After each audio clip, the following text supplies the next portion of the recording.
बिस्मिल्लाहिर्रहमानिर्रहीम। अस्सलामु अलैकुम। ये ख़ास वजीफ़ा 12 रबीउल अव्वल के महीने में किसी भी दिन आप कर सकते हैं अपनी हर तरह की हाजत पूरी करने के लिए। जिस किस्म की भी आपकी कोई भी हाजत है, परेशानी है, मालो दौलत चाहिए, रिज़्क़ की तंगदस्ती दूर करनी है, किसी भी किस्म की आप अपनी तंगी दूर करना चाहते हैं तो उसके लिए ये ख़ास वजीफ़ा है।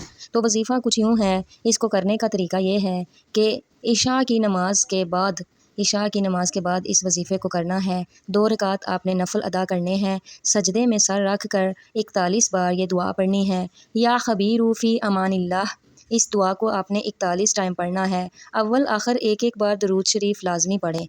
दरूद शरीफ पढ़ कर उसके दरमियान में इस दुआ को लाएं। अपने सजदे में ही 41 दफ़ा ये दुआ पढ़ लें और जो भी जिस किस्म की दुआ आप मांगना चाहते हैं उसका तसव्वुर करें, वही दुआ अपने दिमाग में रखें। इंशाअल्लाह आपकी दुआ कबूल होगी। आपका सर सजदे से उठने से पहले आपकी दुआ कबूल होगी। जो भी दुआ आपने मांगी है, जिस किस्म की भी मांगी है, कबूल होगी इंशाअल्लाह।